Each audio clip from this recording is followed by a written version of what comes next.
If you have the budget, the HTC Vive is the best virtual reality experience on the market, bar none.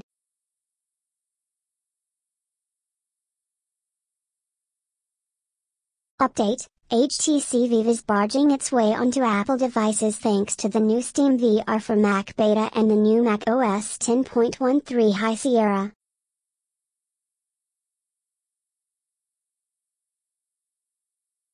VR on your iMac and MacBook Pro? That's exactly what the future has in store for us.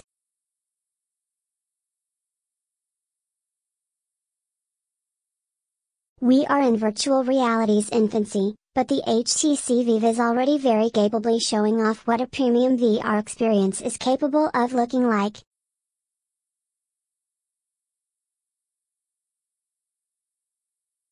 In fact, it's so far ahead of what much of the competition is offering that it can be difficult to describe the experience of using it to someone who hasn't yet tried VR themselves.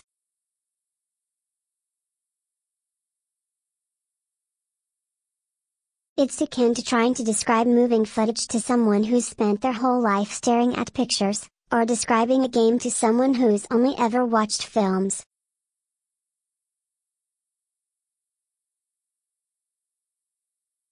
At times it can even be difficult describing the Vive to someone who's only ever used cheaper mobile VR hardware like the Gear VR or Google Cardboard.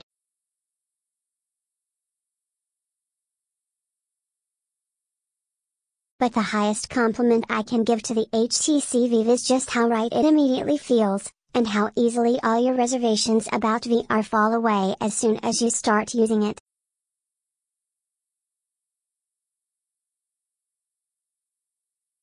Virtual reality is an entirely new medium and, to that end, has some of the problems all new mediums face when they first start out.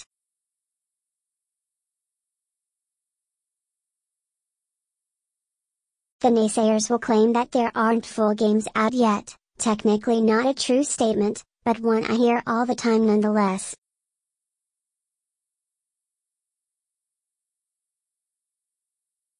They'll say that it's too expensive and the hardware just isn't that good yet, but while it's a somewhat pricey setup, the experience you'll get on the HTC Vive is unrivaled.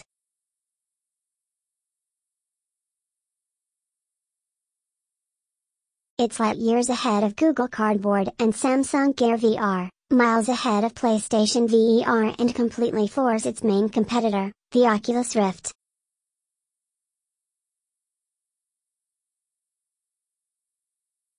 And, as it turns out, we're not the only ones who think so, developers agree. A recent study on Gamasutra reported that 49% of the companies they surveyed were currently developing games for the Vive, while only about 43% said they were working on a game for Oculus Rift.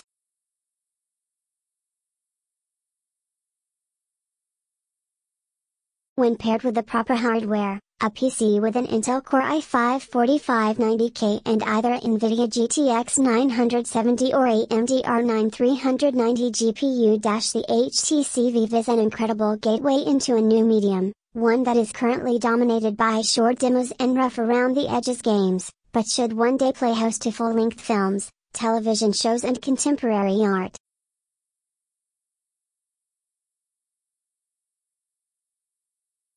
The positives, in condensed form, include one-to-one movement tracking, a perfectly natural 110-degree field of view, there's nary a screen tear or dropped frame when you're using the right equipment, movement feels natural, it has best-in-class controllers, and the experiences, the demos and the games available through Steam VR, simply blow the competitors away.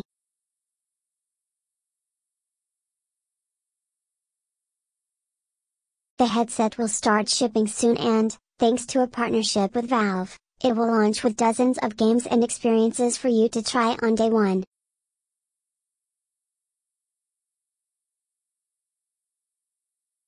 But before we tackle games, let's take on the elephant in the room, price. The HTC Vive itself sells for $799, £689, €899, and that's before you buy a computer with the recommended specs.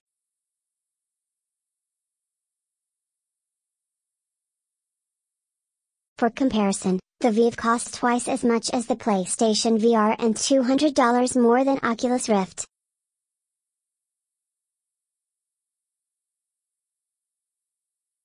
Now, ultimately the question is whether you'll find that it's worth the extra cash for a better experience.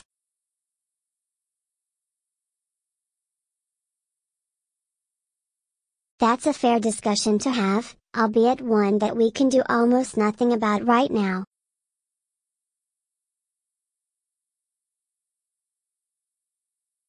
New hardware, especially at the cutting edge of a nascent industry, is going to be expensive.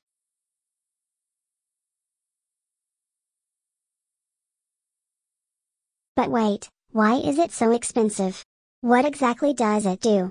The first time we got our hands on the HTC Vive was at Mobile World Congress 2015, where HTC first made the announcement of its partnership with Valve, and it has been retooled and vastly improved since that original showing.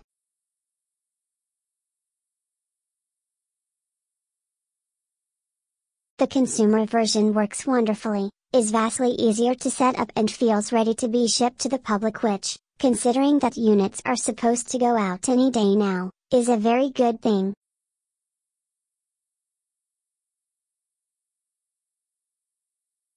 Like other virtual reality headsets, the Vive has the arduous task of completely immersing you in a video game by producing two images simultaneously.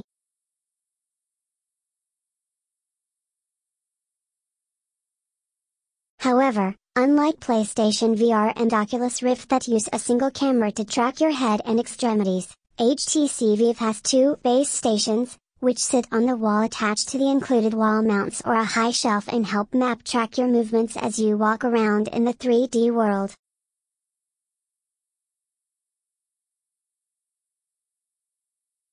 What the stations track are small divots on the top of the two controllers and on the headset itself.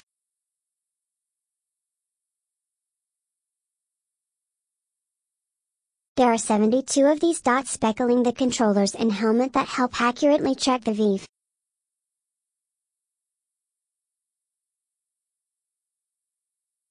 Inside every box is a Vive headset unit, two controllers, two base stations, a cloth to wipe down the lenses, a small hub that sits between the headset and your PC, charging cords for the controllers and power cables for base stations.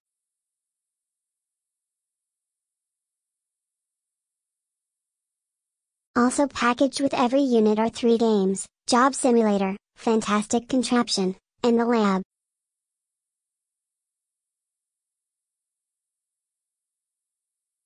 It's everything you're going to need for a great virtual reality experience minus the computer that powers the whole thing.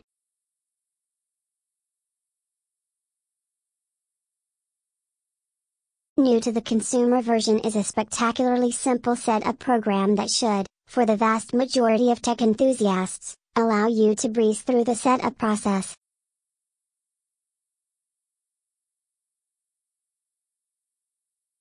Once you're plugged in and the room has been mapped out, you're free to roam around every inch of the digital space.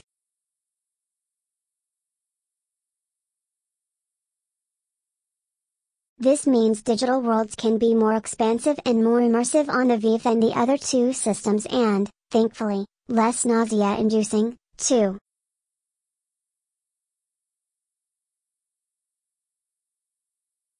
The only limitations you will encounter once inside your digital world are faint blue walls made up of lines that keep you inside the play zone.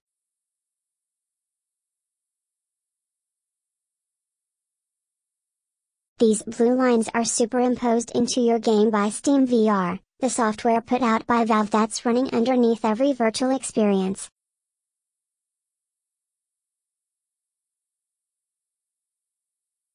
It's called Chaperone Mode, and its practical application is to prevent you from moving too far outside the area that you've set up for the Vive and potentially stumbling into furniture/plants/animals/ etc. around your home and hurting yourself.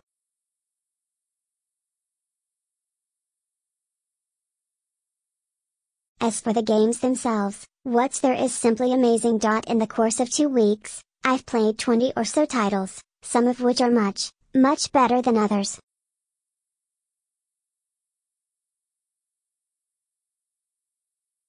I'll cover them in detail in a moment, but, in short, they were mostly fantastic showcases for VR, full of personality and just as varied as you might expect.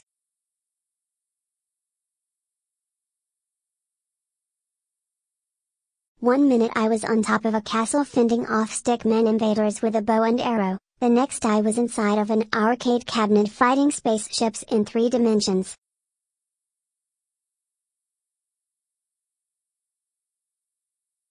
I played mini golf on an impossibly constructed multi-level course and trained to become both a ninja and space pirate.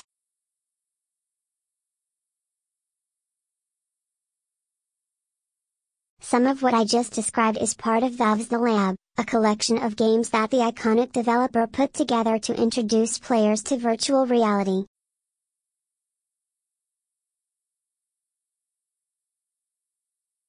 While I haven't seen every third-party title on the Vive, it's almost impossible considering that about 5 to 10 new games have been added every day in the past 2 weeks. The difference between first-party and third-party titles are night and day.